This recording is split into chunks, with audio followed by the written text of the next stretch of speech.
Hello, अस्सलाम वालेकुम।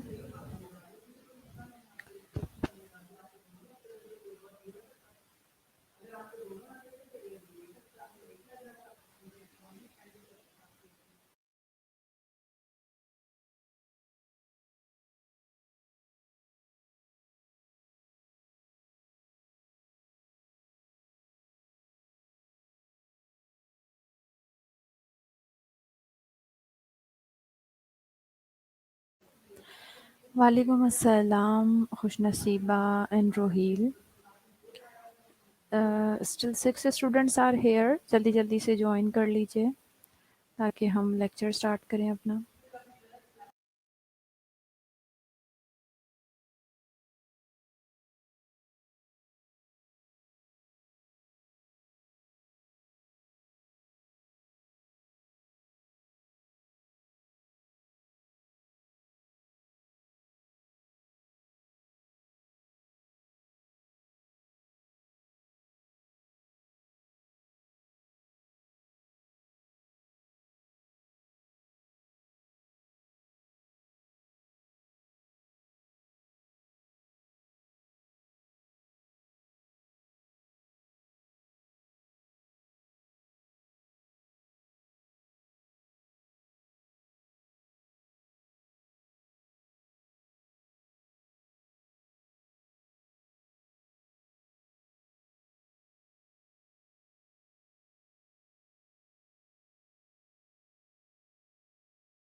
वालेकुम अस्सलाम साइमा यासीन।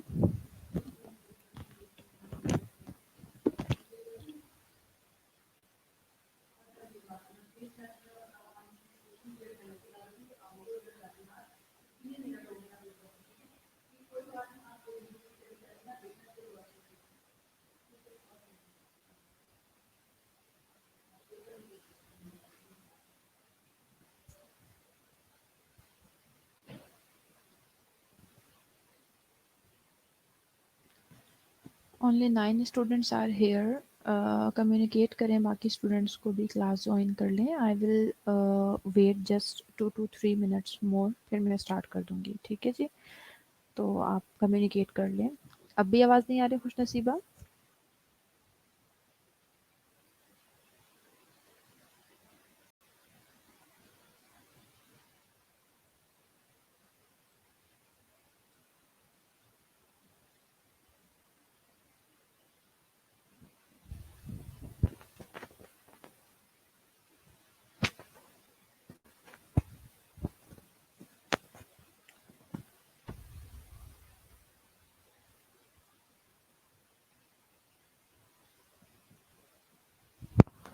Okay good.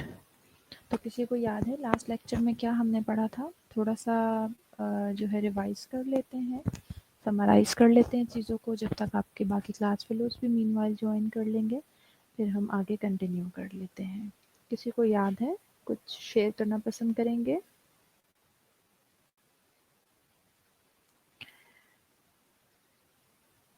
बेटा खुशनसीबा, मैं बोल नहीं रही थी because I am waiting for you. Students ही नहीं हैं। ठीक है जी, अब मैं बोल रही हूँ तो आपको आवाज़ भी आ रही है।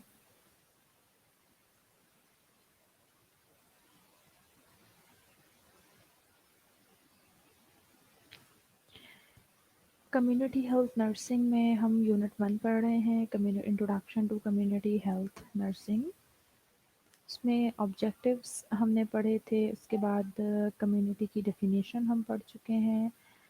और कम्युनिटी की डेफिनेशन में हमने यही पढ़ा था कि बेसिकली ग्रुप ऑफ पीपल हैं जो एक जगह रह रहे हैं, उनकी और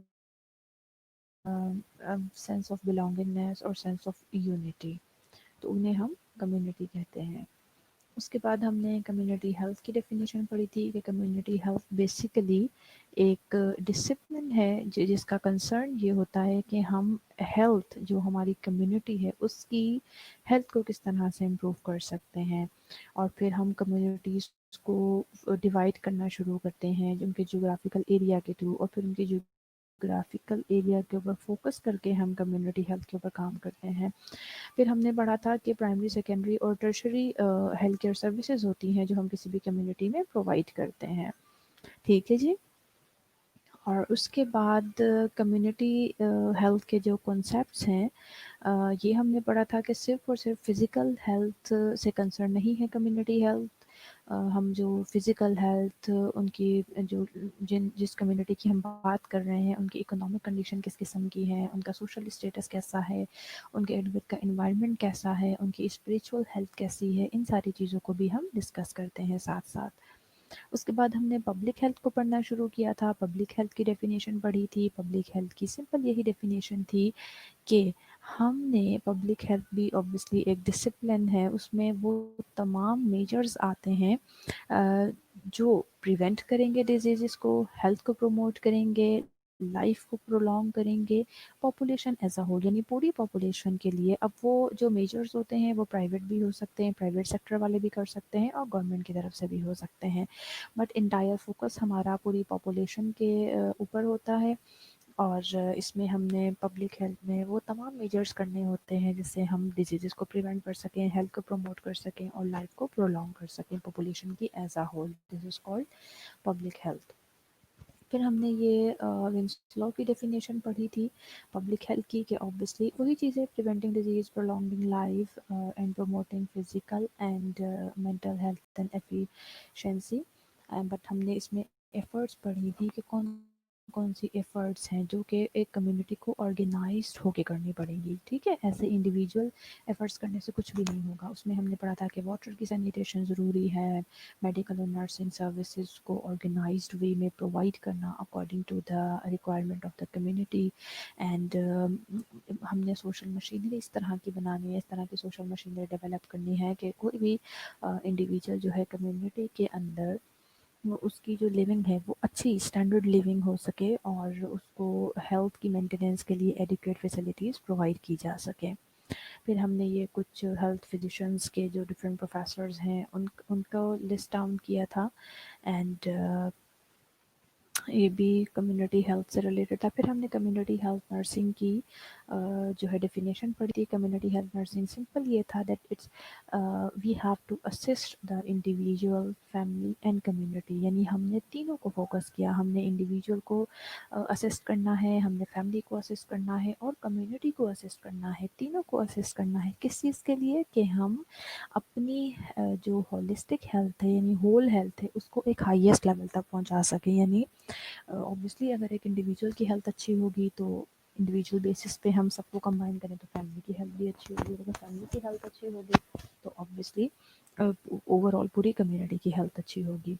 ठीक है जी। और इसके लिए हमने जो दो तीन चीज़ें, दो तीन बातें की थी कि जो बहुत ज़्यादा इंपॉर्टेंट है वो यही है कि ये सारे काम हमने एजुकेशन से करने हैं, लोगों को एजुकेशन प्रोवाइड करनी है, लोगों के अंदर, पब्लिक के अंदर अवेयरनेस पैदा करनी है ताकि वो इन सारे मेजर्स को अंडरस्टैंड कर सकें। और कम्युनिटी की एक्टिविटीज़ बहुत ज़रूरी है, कम्युनिटी लेवल पर एक्टिविटीज़ करनी है और एक्टिविटीज़ भी कम्युनिटी मेंबर्स की, कम्युनिटी मेंबर्स की इन्वॉल्वमेंट इसके अंदर बहुत ज़रूरी है।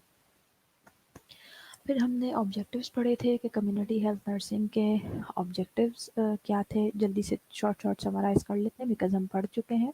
उसमें यही था कि हमने सबसे पहले तो इंडिविजुअल की कैपेबिलिटीज़ को बढ़ाना है, यानी उनकी हेल्थ को ले लें, उनके रिसोर्सेज को ले लें, उनकी कोपिंग पावर को ले लें। और आपकी कम्युनिटी की कैपेबिलिटीज़ में ये चीज़ें आ जाती हैं कि आपके पास जो हेल्थ सर्विसेज हैं, आपकी जो हेल्थ से रिलेटेड प्रॉब्लम्स हैं आप किस तरह से अपनी हेल्थ सर्विसेज को इतना कैपेबल कर दें कि आपकी जो नर्सिंग या हेल्थ से रिलेटेड प्रॉब्लम्स है वो खुद ख़त्म हो जाए, यानी आप कम्युनिटी लेवल पे ही उन्हें ख़त्म कर सकें। उसके बाद हमने नेक्स्ट ऑब्जेक्टिव जो पढ़ा था वो यही था कि किस तरह से हम कम्युनिटी में हमारे पास जो रिसोर्सेज मौजूद हैं उन्हें हम मज़ीद स्ट्रेंथन कर सकते हैं। यानी ऑब्वियसली देखें बेटा, रिसोर्सेज जो होते हैं वो हमेशा अगर हम उनको स्ट्रेंथन करेंगे या हम उन्हें बढ़ाएंगे तो ही हमारे पास रिसोर्सेज, कोई भी ऐसे तो नहीं होते ना कि सारी ज़िंदगी ख़त्म ही नहीं हो सकते। तो इसी तरह से हमारे पास हेल्थ सर्विसेज के लिए जो भी रिसोर्सेज इस्तेमाल हो रहे हैं या फिर हमारी कम्युनिटी में जितने भी रिसोर्सेज हैं, फिजिकल रिसोर्सेज हैं, जिनमें देखिए हमारे फाइनेंशियल रिसोर्सेज हो सकते हैं, ह्यूमन रिसोर्सेज हो सकते हैं, उन सबको हम किस तरह से स्ट्रेंथन कर सकते हैं। व्हाट आर द मेथड्स, ये हमारा ऑब्जेक्टिव है कि हमने कंट्रोल करना है इन्वायरमेंट। अच्छा, अब ठीक है, अब मैं थोड़ा ऊंचा बोल रही हूँ। अब ठीक है हरम। हमने इन्वायरमेंट को जो है कंट्रोल करना है, इन्वायरमेंट की पोल्यूशन को। और ऑब्वियसली हम सबको पता है क्लाइमेट चेंजेस हो रही हैं, पोल्यूशन बहुत ज़्यादा बढ़ गया है, इन्वायरमेंट का जो टेम्परेचर है वो बहुत ज़्यादा रेज हो गया है। But how we have to counteract the environment, environment की वजह से जो चेंजेस आ रही हैं या इवन जो भी डिजीजेज आ रही हैं उनको हमने किस तरह से रिएक्ट करना है। Then our next objective was how we have to or how we can control and prevent different communicable and non-communicable diseases. Um, and to next objective is that we have to provide the specialized services। जो हमारे special group हैं, community के जो special groups हैं, उनको हमने services किस तरह से प्रोवाइड करनी है। और जो स्पेशल ग्रुप थे वो यही थे, मदर, चिल्ड्रन, एडल्ट्स, उनको हमने किस तरह से कम्युनिटी सर्विसेज प्रोवाइड करनी है। And next objective was we have to conduct the researches so we can contribute to the betterment and improvement of the community health nursing practices. Next objective is that we should participate in preparing the health personnel। हमें अपने health care providers, health care services providers ऐसे prepare करने हैं जो हमारी community की health care services के लिए functions perform कर सकें। And obviously जो seniors हैं, they should guide the juniors, their junior healthcare personnel, they should supervise them। उनको जो भी जहाँ भी उनको supervision जो guidance की ज़रूरत है, this is the objective of the community health nurse के उन्हें आपने guidance या supervision provide करनी है। इसके बाद नेक्स्ट हमने प्रिंसिपल्स डिस्कस किए थे कम्युनिटी हेल्थ नर्सिंग के, बहुत ज़रूरी हैं कम्युनिटी हेल्थ नर्सिंग के। प्रिंसिपल्स भी शॉर्टली हम जो है डिस्कस कर लेते हैं। उसमें यही था कि जितने भी आपका वर्किंग है, एक तो देखिए हर चीज़ का एक मैप बनाया जाता है, same is the case with the community के। कम्युनिटी का एक इस आपने हेल्थ केयर सर्विसेज का ऐसा मैप बनाना है कि आप आइडेंटिफाई करें वो तमाम पॉइंट्स के जहाँ पे कम्युनिटी में आपको ज़रूरत है काम करने की। ठीक है ना जी, आप उन्हें आइडेंटिफाई करें और उन सारी पॉइंट्स को आइडेंटिफाई करके उनके ऊपर काम करें। और आपका जो वर्किंग रिलेशनशिप है वो ठीक होना चाहिए, एक दूसरे के साथ लिंक्ड करके आप काम कर रहे हैं। उसी तरह से कम्युनिटी हेल्थ नर्सिंग जो है उसमें ज़रूरी है आपको कम्युनिटी हेल्थ के जो डिफरेंट प्रोग्राम्स हैं वो आप प्रोग्राम्स की फॉर्म में डिफरेंट कम्युनिटी हेल्थ नर्सिंग के जो फंक्शंस हैं, जो आपकी कम्युनिटी की नीड्स हैं, उसके accordingly different health care programmes बनाएं और उसके अकॉर्डिंगली आप जो है वर्क करें। लोगों को एजुकेट करें, लोगों को गाइडेंस दें, सुपरविजन प्रोवाइड करें ताकि आप उन्हें अच्छी हेल्थ केयर सर्विसेज प्रोवाइड कर सकें। उसके बाद हमने ये डिस्कस किया था कि कोई भी गोल्स बनाएं, कोई भी ऑब्जेक्टिव बनाएं, ज़ाहिर है हेल्थ केयर सर्विसेज प्रोवाइड करने से रिलेटेड ही होगा। तो वो इस तरह के आपके गोल्स होने चाहिए कि जो आपके अवेलेबल रिसोर्सेज हैं, यानी ये ना हो कि अनरियलिस्टिक सी आप बातें करें। जिस हिसाब से आपके पास रिसोर्सेज मौजूद हैं उसी हिसाब से आपने अपने गोल्स बनाने हैं कि हम हेल्थ केयर सर्विसेज इस तरह से प्रोवाइड करेंगे। और प्लस कोई भी हेल्थ केयर प्रोवाइडर है उसके पास एक पोजीशन होती है, वो अपनी पोजीशन के ऊपर काम करे, वो अपनी पॉलिसीज़ को फॉलो करे, वो अपनी अथॉरिटी, अपनी डोमेन के अंदर रहते हुए अपनी अथॉरिटीज़ को इस्तेमाल करे और काम करे। ठीक है जी। और इसके अलावा हमने ये पढ़ा था कि obviously this is community health, तो कम्युनिटी का फोकस जो है वो इंडिविजुअल होता है। यानी वैसे तो फोकस उसका ओवरऑल कम्युनिटी है, लेकिन उसमें हर एक इंडिविजुअल है, अपने इंश्योर करना है कि हर एक इंडिविजुअल को हेल्थ केयर सर्विसेज जो हैं वो प्रोवाइड की जाएं। बेटा सिग्नल्स पूरे हैं यहाँ वेबिनार के भी और इंटरनेट के भी, और मैं बहुत ऊंचा बोल रही हूँ, तो आप लोग प्लीज़ अपना इंटरनेट कनेक्शन चेक कर लें, रिफ्रेश कर लें। ठीक है जी, चलें। ये चीज़ें हो गई। उसके बाद जो नेक्स्ट प्रिंसिपल्स थे हमने यही पढ़े थे कि जो प्रोफेशनल एथिकेट्स हैं वो बहुत ज़रूरी हैं रिलेशनशिप्स के दरमियान। अ, मेरे पास ही बेटा स्पीकर। जो रिलेशनशिप है उनके दरमियान जो आपके एटिट्यूड्स होने चाहिए, आपके प्रोफेशनल एटिट्यूड्स होने चाहिए, उनके वो आपने फॉलो करने हैं, एंड इंडिविजुअल हो या फैमिली हो, they should fully participate in the decision making, यानी आप उनके ऊपर अपने जो डिसीजंस है उन्हें इम्पोज नहीं करेंगे, उन्हें अच्छा मशवरा देंगे, बट डिसीजन मेकिंग उन्हीं की होनी चाहिए। इसके अलावा जो सर्विसेज हैं वो कंटिन्यूस सर्विसेज प्रोवाइड करनी है आपने कम्युनिटी को। और नेक्स्ट प्रिंसिपल ये था कि जितने भी रिकॉर्ड्स हैं कम्युनिटी हेल्थ से रिलेटेड, जितने भी रिकॉर्ड्स हैं, रिपोर्ट्स हैं, वो उसका एक अच्छा सा डेवलप्ड सिस्टम होना चाहिए, यानी आप जो भी काम कर रहे हैं और आपकी कम्युनिटी का जो भी स्टेटस है उसका एक प्रॉपर डेवलप्ड सिस्टम होना चाहिए रिकॉर्ड का। ठीक है जी, ये तो हमारे सारे प्रिंसिपल्स थे। ओके। एक जैसे एग्जैक्टली हमने ये भी चीज़ें डिस्कस की थी कि जो काम आप कर रहे हैं उसको आपने अप्रेज भी करना है, यानी आपने उसकी इवैल्यूएशन भी करनी है, और उसकी इवैल्यूएशन आप अपनी मर्जी से पीरियोडिक कर लें, लेकिन it should be continuous. Periodic कर लें यानी आपकी मर्जी, आप 3 महीने बाद उसे अप्रेज करना चाहते हैं, यू आर कन्वीनियंट, आप 6 मंथ्स बाद करना चाहते हैं, but you have to appraise the process, और it should be continuous process. तो आप हेल्थ की जो जितनी भी सिचुएशंस है उनको अप्रेस करेंगे। हेल्थ सर्विसेज जितनी भी हैं वो सबके लिए अवेलेबल होनी चाहिए विदाउट एनी डिस्क्रिमिनेशन। और जो हेल्थ वर्कर्स हैं उनका पॉलिटिक्स से कोई रिलेशन नहीं होना चाहिए, नॉन पॉलिटिकल रिलेशनशिप्स होने चाहिए। और जो हेल्थ केयर वर्कर्स हैं अपनी प्रोफेशनल डिग्निटी को हमेशा मेंटेन रखें, यानी अपनी प्रोफेशन की जो एक डिग्निटी है उसे आपने ख़राब नहीं होने देना, कभी भी आपने किसी से कोई गिफ्ट, कोई ब्राइब जो है वो रिसीव नहीं करनी। ठीक है जी, ये तो चीज़ें थी जो हमने डिस्कस कर ली। वो ये डिस्कस करने का, रिपीट करने का मकसद बेटा सिर्फ यही होता है कि आप लोग टाइम पे नहीं आते हैं, कुछ स्टूडेंट्स बहुत लेट आ रहे होते हैं, लेकिन इस तरह से हमेशा नहीं चलेगा। You all have to be in time, otherwise इस तरह से उन स्टूडेंट्स का टाइम वेस्ट होता है जो टाइम पे आ जाते हैं। ठीक है जी। मकसद सिर्फ ये होता है, मेरा मकसद सिर्फ ये है कि आप किसी भी चीज़ को मिस ना करें, आप लोगों की अच्छी अंडरस्टैंडिंग हो। ठीक है जी। तो प्लीज़ सब टाइम पे आया करें। अब हम आगे कंटिन्यू कर लेते हैं, अर्बन एंड रूरल कम्युनिटीज़ के बारे में थोड़ा थोड़ा सा पढ़ लेते हैं। Rural community is a society that is in a rural area यानी countryside, where is an urban community is a society that is in an urban area. जो रूरल कम्युनिटी होती है वो एक सोसाइटी होती है जो कि रूरल एरिया में मौजूद होती है। रूरल एरिया उस एरिया को कहा जाता है जो कि थोड़ा सा मेन सिटीज से, कंट्री से हट के होता है।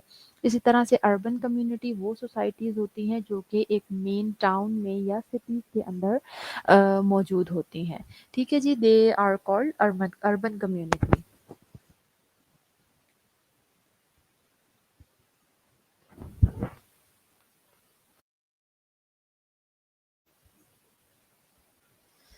अर्बन कम्युनिटी को थोड़ा सा डिटेल में देख लें। Ma'am, an urban community is a big city और टाउन। जो हमारी अर्बन कम्युनिटी है वो एक बिग सिटी या फिर टाउन को कहा जाता है। It is considered an urban community as if there are more than 2,500 people living in that community, यानी यूजुअली जो अर्बन कम्युनिटीज होती हैं वो डिफरेंट होती हैं। और अर्बन कम्युनिटीज हम किन्हें कंसीडर करते हैं? अर्बन कम्युनिटीज़ हम यूजुअली उन्हें कंसीडर करते हैं जिसमें तकरीबन 2500 तक लोग कम्युनिटी में रहते हैं। Urban communities are often busy, they are crowded, and they are usually in the most central location of any city in a region.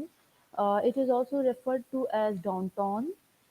In an urban community, there are many buildings, houses, people, and people often live close together. जितनी भी urban community होती हैं उसमें usually लोगों ने buildings बनाई होती हैं, बड़े-बड़े घर बनाए होते हैं, और लोग close to close in this sense. Usually तो देखें जो आपकी रूरल कम्युनिटीज़ होती हैं, जो गाँव साइड पे लोग रहते हैं, they are more closer to each other. This is about the physical closeness, जो क्योंकि बिकॉज़ क्या होता है कि अर्बन कम्युनिटी में बहुत क्राउड है, लोगों ने यानी जो घर बनाए हुए होते हैं वो इतनी ऊंची-ऊंची बिल्डिंग्स बनाई होती हैं, यानी सारा का सारा एरिया कवर्ड होता है, तो लोग फिजिकल सेंस में बहुत क्लोज होते हैं। अब आवाज़ ठीक आ रही है मेरी बेटा? Am I audible now? Am I clear?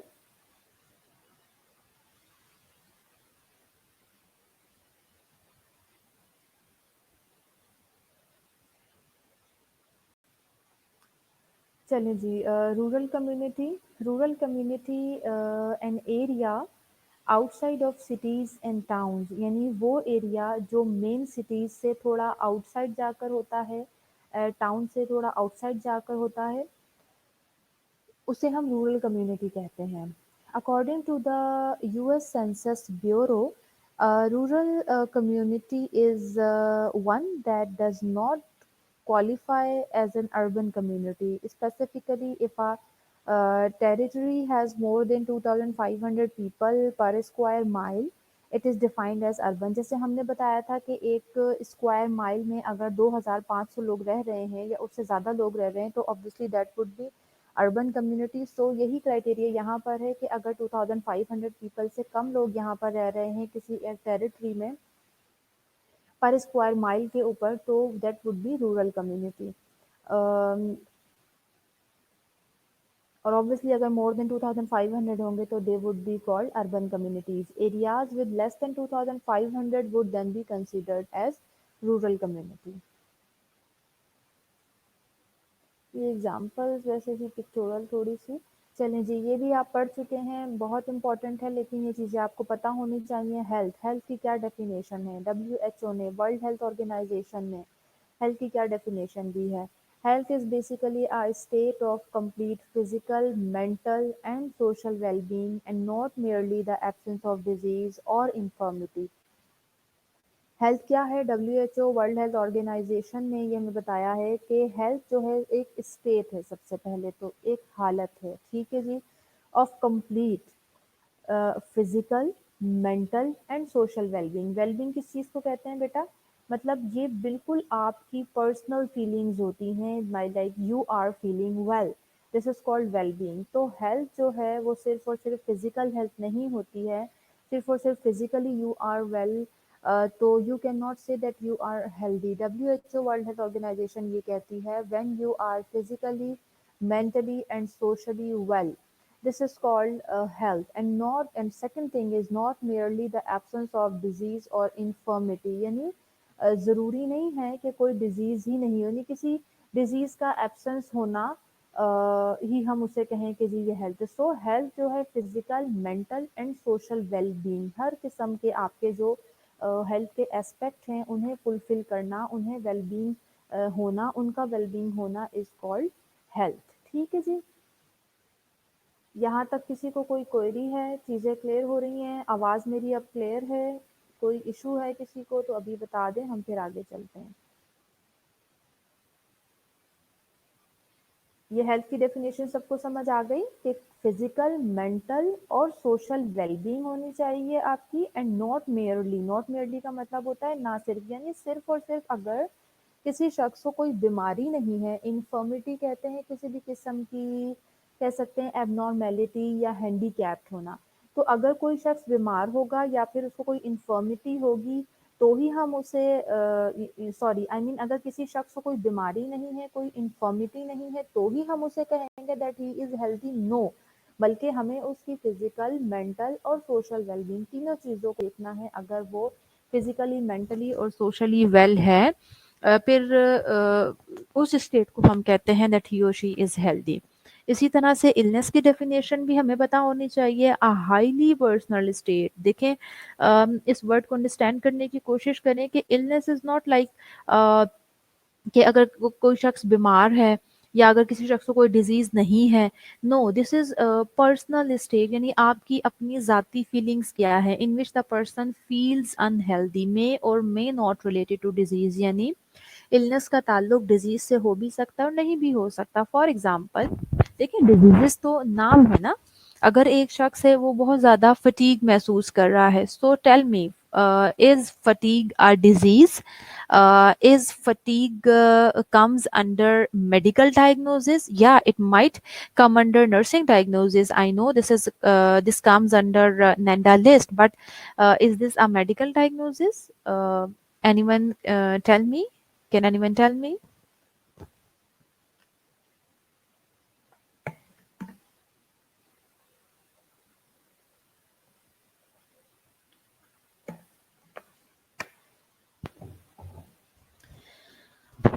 Fatigue कोई डिजीज नहीं है. This is a symptom. This can be a nursing diagnosis. Yes Ayesha, this is a nursing diagnosis. लेकिन अगर एक शख्स कहे कि मैं बहुत थकावट महसूस कर रहा हूँ, सो दिस इज इलनेस, यानी ये उसकी पर्सनल फीलिंग है. तो इलनेस के लिए किसी का बीमार होना ज़रूरी नहीं है. गॉड फॉरबिड, अगर किसी को फ़ीवर है, किसी को कोई ट्यूमर है, तो वो तो एक डिज़ीज़ हो गई, उस कंडीशन में भी वो इल हो सकता है. बट सम टाइम हमें क्या होता है कि हम फिज़िकली बिल्कुल ठीक होते हैं, हमें कोई बीमारी नहीं होती, इवन हम फटीग भी महसूस नहीं कर रहे होते. बट जो कंडीशन है कि हम सम टाइम बहुत ड्राउज़ी फ़ील कर रहे हैं या हम बहुत लो फ़ील कर रहे हैं, ये हमारी प्योरली पर्सनल फीलिंग्स होती हैं. ठीक है जी, कोई बीमारी नहीं है, कुछ नहीं है, तो that particular condition is called illness. So अब वेलनेस की डेफिनेशन देख लेते हैं. An integrated method of functioning which is oriented toward maximising the potential of which the individual is capable.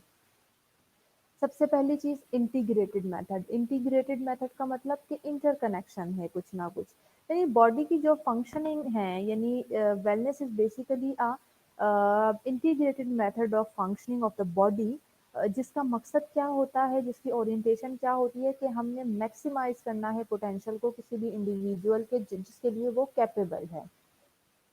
ठीक है जी, यानी एक शख्स है, उसकी एक स्टेट है, वो एक स्ट्रेस है, एक हद तक वो स्ट्रेस को कोप कर सकता है. हम कहते हैं कि he is capable to cope the stress. If we can use a scale of 1 to 10, so we can say that he is able to cope the stress till 6 number of a scale having 1 to 10 numbers.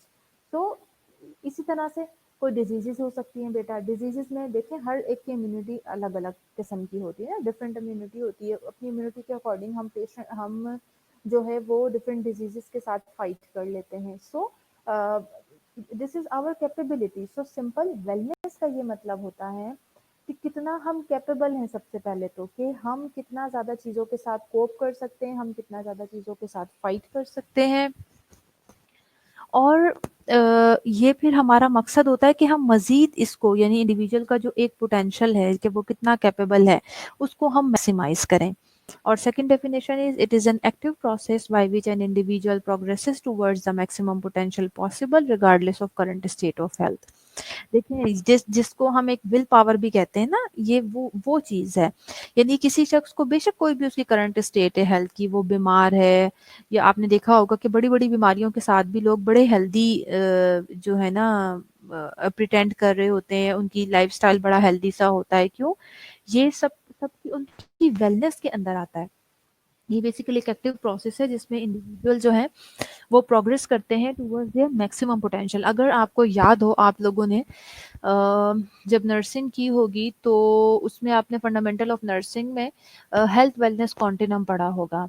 Health wellness, health illness wellness continuum पूरा उसमें यही होता है बेटा कि जितने जो भी आपके, मैं पेशेंट का वर्ड यूज़ नहीं करूँगी because nursing is not about the patient. ये चीज़ हमें बिल्कुल बहुत क्लियर करनी होगी पहले से कि nurses is not only about the patient. और अगर हम कम्युनिटी हेल्थ नर्सिंग की बात करें, तो जो आप लोग डेफिनेशंस पढ़ चुके हैं कम्युनिटी हेल्थ नर्सिंग की, उसके बाद तो बिल्कुल भी हम ऐसा नहीं सोच सकते कि जो कम्युनिटी हेल्थ है this is all about just about the patient. No, हमने हर एक शख्स, इंडिविजुअल कम्युनिटी का, उसकी हेल्थ के ऊपर काम करना होता है. वो बिल्कुल सेहतमंद है तो हम उसको मज़ीद उसकी जो वेलनेस है, जो उसका हेल्थ वेलनेस कॉन्टिनम है, उसके ऊपर उसे मज़ीद हम प्रोग्रेस करना चाहते हैं. उसकी मज़ीद जो एक कॉन्टिनम है उसके ऊपर हम चाहते हैं कि वो मज़ीद आगे से आगे मूव करे. So this is also subjective feeling. जो वेलनेस है, ये भी जो है आपकी सब्जेक्टिव फीलिंग्स है. अब थोड़ी सी हिस्टोरिकल डेवलपमेंट देख लेते हैं कम्युनिटी हेल्थ नर्सिंग की। कम्युनिटी हेल्थ नर्सिंग किस तरह से हिस्ट्री में डेवलप हुआ। The modern concept of community health and welfare is one which has taken many centuries to evolve. जो अभी आपको कम्युनिटी हेल्थ नर्सिंग नज़र आ रही है, जो एक वेलफेयर का कॉन्सेप्ट या फिर मॉडर्न कम्युनिटी हेल्थ नर्सिंग का जो आपको कॉन्सेप्ट नज़र आ रहा है, इसके लिए बहुत सेंचुरीज लगी, बहुत टाइम लगा इसको इवॉल्व होने में। ठीक है जी। All ancient civilisation particularly Egyptians, Indians and China develop their own specific team of medicine. बहुत सारी पुराने ज़माने की सिविलाइजेशंस थी पर्टिकुलरली, जिसमें इनका सबसे ज़्यादा रोल है, जिन लोगों का नाम है इजिप्शियंस है, इंडियंस है और चाइना, उन्होंने अपनी स्पेसिफिक मेडिसिन की टीम को डेवलप करना शुरू किया। Egypt appeared to have been the first and the best in the field that had a fully developed medical system by 3000 BC। जो इजिप्शियंस हैं, अगर हम हिस्ट्री उठा के देखें, कम्युनिटी हेल्थ नर्सिंग जो डेवलप हुई, कम्युनिटी हेल्थ नर्सिंग की डेवलपमेंट की अगर हम हिस्ट्री को उठा के देखें, तो उसमें हमारे पास सबसे पहले इजिप्शियंस आते हैं। इजिप्शियंस अपेयर होते हैं that they were the first जिन्होंने बहुत अच्छे से इस फील्ड को, अपनी जो मेडिकल सिस्टम है उसको डेवलप किया था, और तकरीबन इट वाज अबाउट 3000 बीसी। ठीक है जी।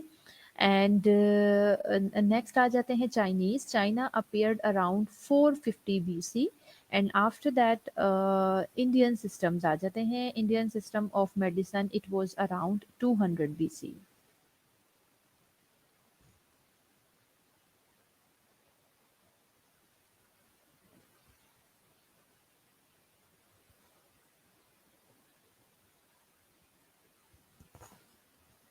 ये तो हमने थोड़ी सी पहले हिस्ट्री पढ़ ली। अब हम देखते हैं कि मॉडर्न पीरियड में, यानी ऑब्वियसली ऐसा तो नहीं है ना बेटा, जिस तरह से हमने कम्युनिटी हेल्थ नर्सिंग को पढ़ा कि उसका एक टाइम पीरियड था, उससे वो मूव करते करते जो है वो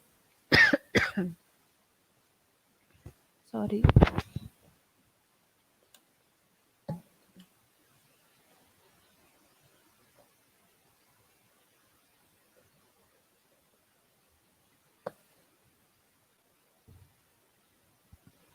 जिस तरह से कम्युनिटी हेल्थ नर्सिंग में डेवलपमेंट हुई है, same is the case with के पब्लिक हेल्थ में लोगों ने काम किया, मेडिसिन में लोगों ने काम किया, इनकी डेवलपमेंट में लोगों ने काम किया। तो जिस तरह से इनिशिएशन स्टार्ट हुई, इसी तरह से अब जो मॉडर्न पीरियड है, ऐसा नहीं है कि जो चीज़ें अब हमें नज़र आ रही हैं वो सडन से इवॉल्व हो गई थी, डेवलप हो गई थी। नहीं, ये भी डिफरेंट स्टेजेस से गुजरा है। जो हमारी मॉडर्न पीरियड है मेडिसिन का, पब्लिक हेल्थ का, कम्युनिटी हेल्थ नर्सिंग का, ये डिफरेंट स्टेजेस से गुजर के यहाँ तक पहुँचा है। तो उसमें कौन कौन से स्टेजेस हैं? एम्पिरिकल हेल्थ एरा है, जो कि तकरीबन 1800 से 1850 तक रहा था। उसके बाद बेसिक साइंस एरा था, ये तकरीबन 1850 से 1900 तक रहा। Then come clinical science era. Clinical science era 1900 से 1950 तक था। इसी तरह से पब्लिक हेल्थ साइंस एरा है, इट वाज फ्रॉम 1950 टू 1975। और पॉलिटिकल साइंस एरा था, उसके बाद पॉलिटिकल साइंस एरा जो है 1975 से 2000 तक जो है वो एरा काउंट होता है।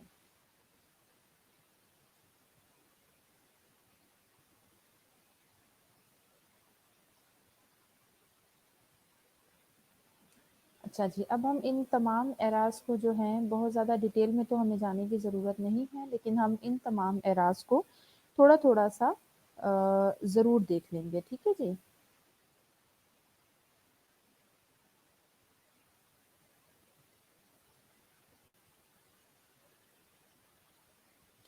एम्पिरिकल हेल्थ एरा देख लेते हैं सबसे पहले। वर्ड एम्पिरिकल के मीनिंग किसी को पता है? वर्ड एम्पिरिकल के मीनिंग क्या होते हैं, किसी को पता है?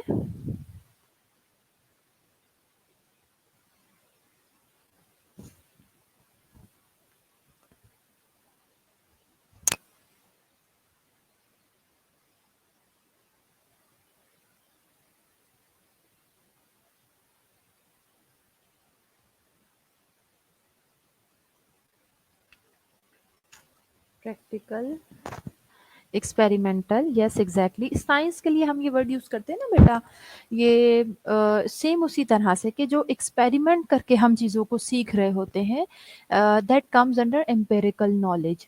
सो ड्यूरिंग दिस पीरियड डायग्नोसिस, ये this is my way of teaching, कि मैं कोई भी सब्जेक्ट पढ़ा रही होती हूँ, आई नेवर एवर बिलीव कि हम सिर्फ और सिर्फ चीज़ों को जो है ना रटोफिकेशन की तरफ जाए। No, that's why I used this type of method के जो वर्ड्स होते हैं उनके मीनिंग में आपको अंडरस्टैंड करवाने की कोशिश करती हूँ, ताकि आपको किसी भी चीज़ को याद करने की ज़रूरत ना पड़े।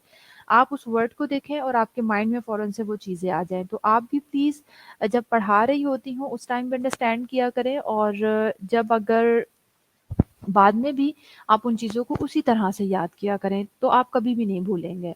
Empirical health era during this period diagnosis of, जी जी जी बिल्कुल exactly Khushnaseeba, you are also right. उसमें प्रैक्टिकल नॉलेज भी आता है, ऑब्जर्वेशन से जो आपका नॉलेज है वो भी इसके अंदर आता है। सो during this period diagnosis of disease was made on empirical basis, and also the given treatment was according to symptoms. So this era was also called symptom oriented era. इस era में क्या होता था, जब empirical health era हुआ 1800 से 1850 तक count होता है, इस टाइम पीरियड में क्या होता था कि जो डिजीजेज होती थी, यानी डायग्नोसिस, यानी डिजीजेस को डायग्नोज जब किया जाता था, it was made on the empirical basis, यानी जो पेशेंट्स होते थे उनके ऊपर डिफरेंट प्रैक्टिकल किए जाते थे, और ऑब्जर्व प्रैक्टिकल किया जाता था, प्लस ये था कि पेशेंट्स को ऑब्जर्व किया जाता था, उनको क्या क्या सिम्टम्स आ रहे हैं।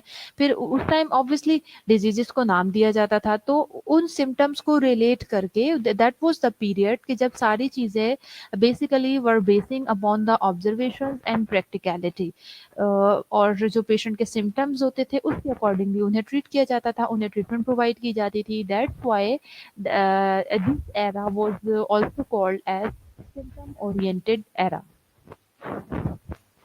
चलें जी, बेसिक साइंस एरा की तरफ आ जाते हैं। ये 1850 से ऑलमोस्ट 1900 तक रहा। This period witnessed the invention of microscope, thermometer, BP apparatus and other tools for detection and measurement of diseases. इस पीरियड में क्या हुआ, बेसिक साइंस एरा का जब टाइम आया तो इसमें हम हमें चीज़ें नज़र आना शुरू हुई कि लोगों ने इन्वेंशन करना शुरू कर दी। जैसे माइक्रोस्कोप इन्वेंशन कर ली गई, थर्मोमीटर इन्वेंट कर दिया गया, बीपी अपरेटस इन्वेंट कर दिया गया, और मतलब और डिफरेंट डिटेक्शन करने के जो डिफरेंट मेजरमेंट डिजीज को हम मेजर कर सके, जिससे और डिफरेंट डिटेक्शन करने के जो इंस्ट्रूमेंट है वो बेसिक साइंस एरा में जो है इन्वेंट किए गए थे। ये बातें, ये चीज़ें आपको क्या डिस्टॉर्शन कर रहा है आयशा? पता नहीं बेटा, आज तो सिग्नल भी full through out the lecture अच्छे हैं, सब कुछ है, फिर भी आप लोगों को पता नहीं क्यों ये इतना आज वॉल्यूम का और वॉइस का प्रॉब्लम हो रहा है। चले, ये चीज़ें याद रखना बहुत ज़रूरी है बेटा, एमसीक्यूज पॉइंट ऑफ व्यू से भी बहुत ज़रूरी है। एमसीक्यूज में भी आ सकते हैं, लेकिन एमसीक्यूज पॉइंट ऑफ व्यू से ये चीज़ें बहुत ज़रूरी है। डेवलपमेंट जो इसकी हो रही है, किस एरा, एक तो आपको ईयर्स भी ज़रूर पता होने चाहिए बिकॉज हिस्ट्री के पॉइंट ऑफ व्यू से, और प्लस जो जो भी चीज़ें हैं, जैसे अब हमें पता है बेसिक साइंस एरा में इन्वेंशन हुई है चीज़ों की, इन सारी चीज़ों को आपको याद रखना बहुत ज़रूरी है।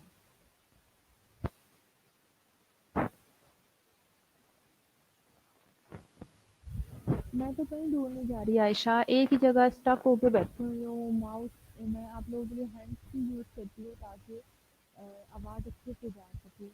तो एक ही जगह बेचारा माउस पीस है और एक ही जगह मैं बैठी हुई हूँ। ठीक है, चलें, क्लिनिकल साइंस एरा है। This is an era which witness the individual centred और पेशेंट सेंटर्ड अप्रोच। क्या रिपीट कर दूँ मारिया, क्या समझ नहीं आया?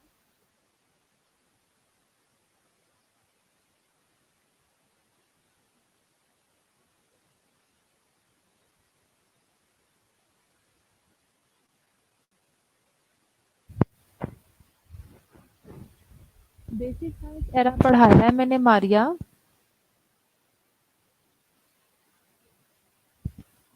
बेसिक साइंस एरा मैंने आपको पढ़ाया है, उसमें मैंने आपको ये बताया है कि ये पीरियड विटनेस करता है इन्वेंशन, इस एरा में यानी चीज़ों की इन्वेंशंस होना शुरू हुई थी। ठीक है जी। अब कैसी आवाज आ रही है मेरी? अब बताइए मारिया, शमा।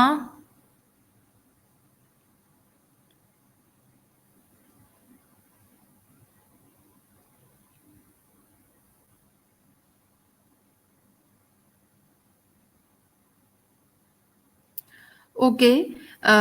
मारिया, मैं आपको ये बता रही थी कि जो बेसिक साइंस एरा है उसको हम डिस्कस कर रहे हैं कि ये 1850 से 1900 तक था। और इस टाइम पीरियड में जो है डिफरेंट इन्वेंशंस हुई थी। ठीक है ना जी?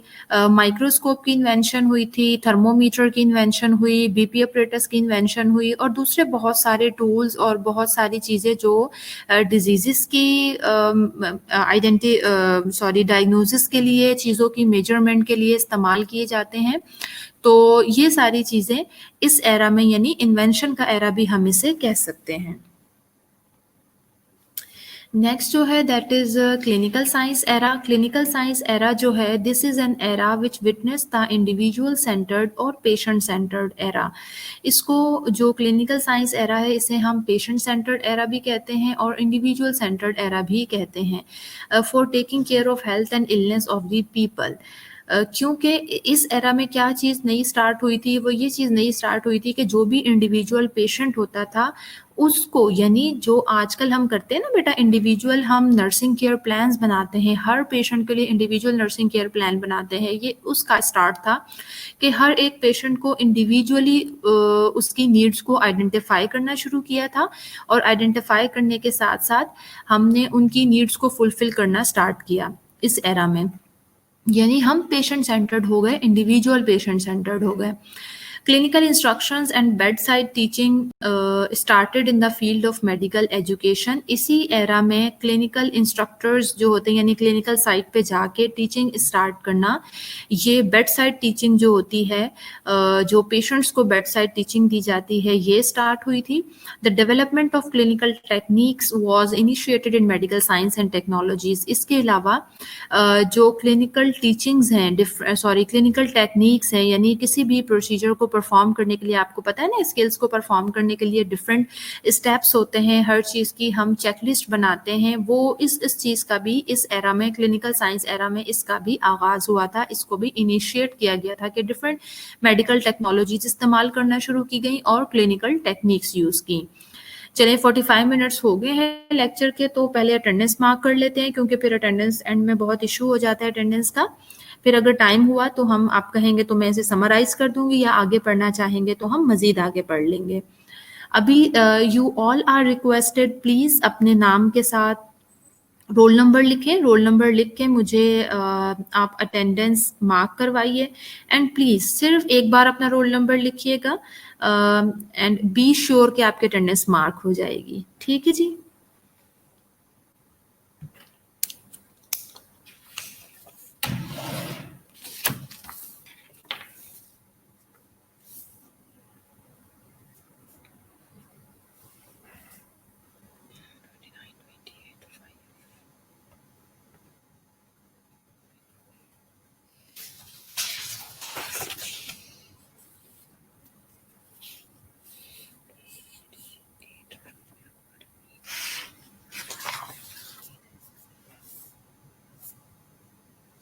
फरहीन बेटा, आपका रोल नंबर 6 है, ठीक है?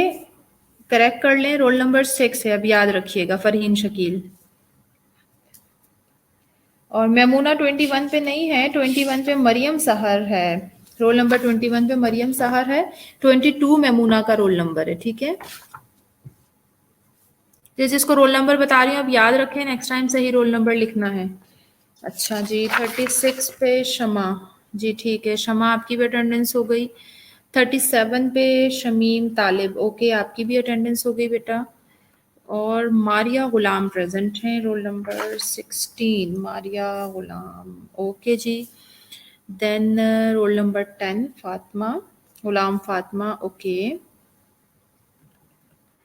मारिया तुफैल, रोल नंबर 18, आपकी भी अटेंडेंस हो गई। मरियम सहर 21, मरियम सहर 21। 35 शाहिदा, शाहिदा परवीन, ओके जी। देन 33 पे है साइमा, साइमा 33 पे हैं। आयशा रज़ाक रोल नंबर 2 है आयशा का, ठीक है जी। और खुशनसीबा 14 है आई थिंक, हाँ खुशनसीबा का 14 है। 23 पे मेमूना है, सेकंड मेमूना 23 पे हैं। मुन्नज़ा 24 पे हैं। और जी 38 पे सोबी, 38 सोबिया। फोजी 8 रोल नंबर 8 फोजिया। 32 पे साइमा नौरीन, ठीक है जी। रोल नंबर 25 पे नाइला है। मुझे लगता है बच्चे अपना रोल नंबर भूल गए हैं, बहुत दिनों बाद क्लासेस स्टार्ट हुई है ना। 31 सबा नज़ीर, ठीक है सबा। सबने करवा ली बेटा अटेंडेंस मार्क या कोई रह गया है? जरा काउंट करूं। 9 10 11 12 13 14 15 16 17 18 19 20 21 22 स्टूडेंट्स की अटेंडेंस मार्क हुई है सिर्फ। एंड मेरे पास 28 स्टूडेंट्स हैं, जो रह गया वो अभी भी करवा ले। अमना रोल नंबर 1, ठीक है 23 हो गए। देन 33 मैम मेरी मार्क नहीं की। 33 साइमा की, साइमा हो गई आपकी अटेंडेंस मार्क। अच्छा, कोविड-19 की वजह से आप रोल नंबर भूल गए फरहीन। राबिया आपकी भी हो गई है 28 रोल नंबर। अब देखें कौन है जिसने अटेंडेंस नहीं। जी आयशा आपकी भी हो गई है roll number 2। Ayesha Muzaffar present है। अब मैं कॉल कर लेती हूँ नेम, तो मुझे जिसका नेम कॉल कर रही हूँ वो बस मुझे जवाब दे दे, ठीक है जी, अगर प्रेजेंट है तो। 29 रोल नंबर की भी हो गई है attendance. Roll number 3 Ayesha Muzaffar present है तो बता दें। बिनते रसूल प्रेजेंट है तो बता दें। सुंदस 40, ठीक है सुंदस आपकी भी अटेंडेंस हो गई। फौजिया बतूल प्रेजेंट हैं। फौजिया अख्तर। हरम आपने अटेंडेंस क्यों नहीं मार्क करवाई, आप भी प्रेजेंट थे। इकरा मसूद, इरम शहजादी, ममूना शकील, मारिया मुनीर, मुसरत परवीन, मरियम जफर, मारिया तुफैल। आपकी अटेंडेंस हो चुकी है बेटा, ठीक है। अच्छा उनकी अटेंडेंस भी हमने कर दी है मार्क। नायाब अमीन तो मुझे कभी नजर ही नहीं आई क्लास में। नौरीन तुफैल, नौरीन तुफैल, मारिया तुफैल, नौरीन तुफैल प्रेजेंट है या नहीं। सबा नज़ीर, इनकी भी अटेंडेंस नहीं आई मेरे पास। समीना और सुंबल जफर, ये जो मैंने नाम लिए हैं, कोई भी स्टूडेंट प्रेजेंट है तो अपनी अटेंडेंस मार्क करवा लें।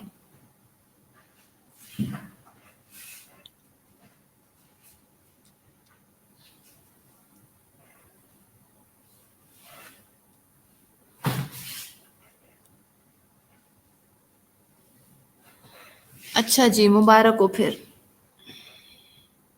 ये मारिया तुफैल और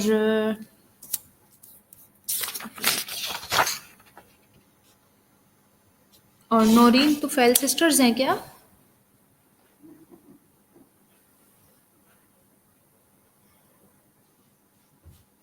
ओके जी ओके, समझ आ गया, मुझे पता लग गया। चलें,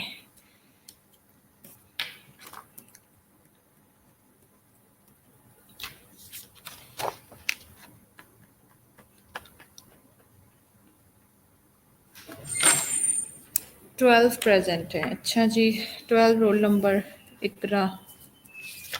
अभी भी दो हाँ ओके, अब मेरे पास 26 ही शो हो रहे हैं।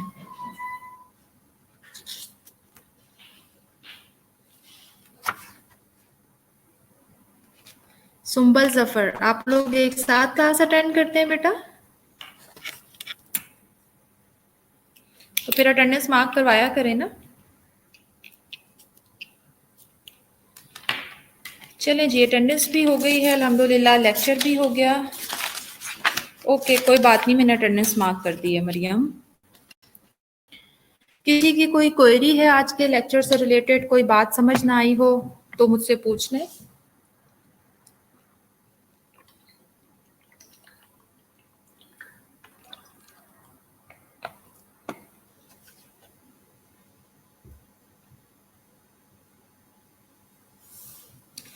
Okay ji, take very good care of yourself. If each and everything is clear to all of you, and you all are most welcome on WhatsApp group. कोई query है फिर भी आप पूछ सकते हैं। इंशाल्लाह नेक्स्ट क्लास में फिर हमारी मुलाकात होगी।